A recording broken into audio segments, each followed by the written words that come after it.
Aaron Hughes. Mr Speaker, the Civil Aviation, Cape Town Convention and other matters amendment bill has made good progress through the House this afternoon, meeting political support right across the political spectrum in a way that we don't often see here. So it's obviously something which members have reflected on and believe will be of practical application to New Zealand, to people who travel, to people who export, and as I said in my first reading speech, critically, our hope would be that it will also enable those in developing countries, be they state-run airlines or be they private enterprise airlines in the developing world who face significant barriers to entry to this market, to be able to offer airline services for passenger and freight flight around the world, and that has got to be seen, sir, as a good thing. It cuts the cost of business. It's not a bill that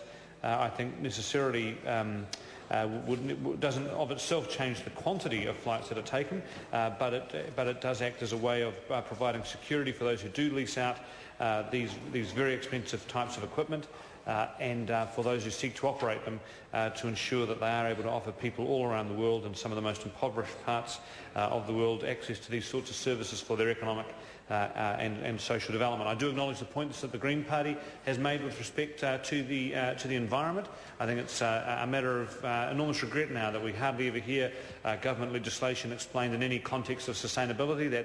That seems to be very much out of vogue with the present government, but I hope that by the continued activism on these issues by parties on this side of the House, we can make sure that those issues are taken into account as legislation is developed. When you're incorporating an international treaty, that does limit somewhat the ability of the New Zealand government to make changes, but it would have been nice to have at least heard some reference to that from ministers as they spoke. That didn't happen.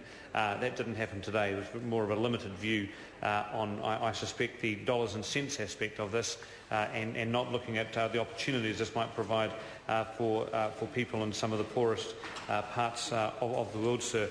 During the Committee of the Whole, a number of questions were asked of the Minister. He took the last speech in that part of our consideration. His answers to some of the questions we had was to simply reread the clauses that were already published, which was not entirely helpful because we already had those actually. But there were a couple of areas where he did answer. The aspects of obligations that my colleague Darren Fenton mentioned where he was silent on. I was interested that he didn't pick up the issue of consultation, because that is what one of the clauses we were debating back in the Committee of the Whole was about. And as we sum up the bill and sum up what this bill does, one of the reasons we were questioning about that is that we know that this minister has a very unique definition of consultation. Some of the processes he follows for consultation are not the standard ones that you'd see in many other places. He says that's unfair. Let me give him one example. This is a minister who rolled up to the Kapiti coast one day and said, despite what my party campaigned for in government, I'm going to build a 4-lane, 100-kilometre expressway through your community. Let me know what you think about it in 4 weeks' time. The next month's pretty...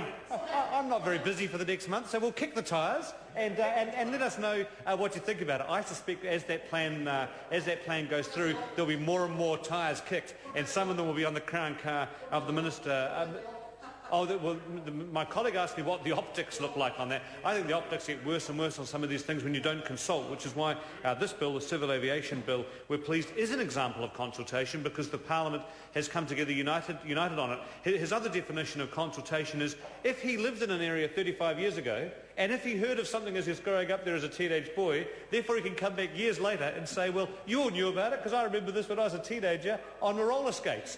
And so therefore this is a definition of something that everyone should expect, putting aside what everyone had thought for the previous 20 years was going to be the case. This expressway proposal for Kapiti he is advancing is a disaster. So I'm pleased he's at least got one bill where he's able to bring Parliament together.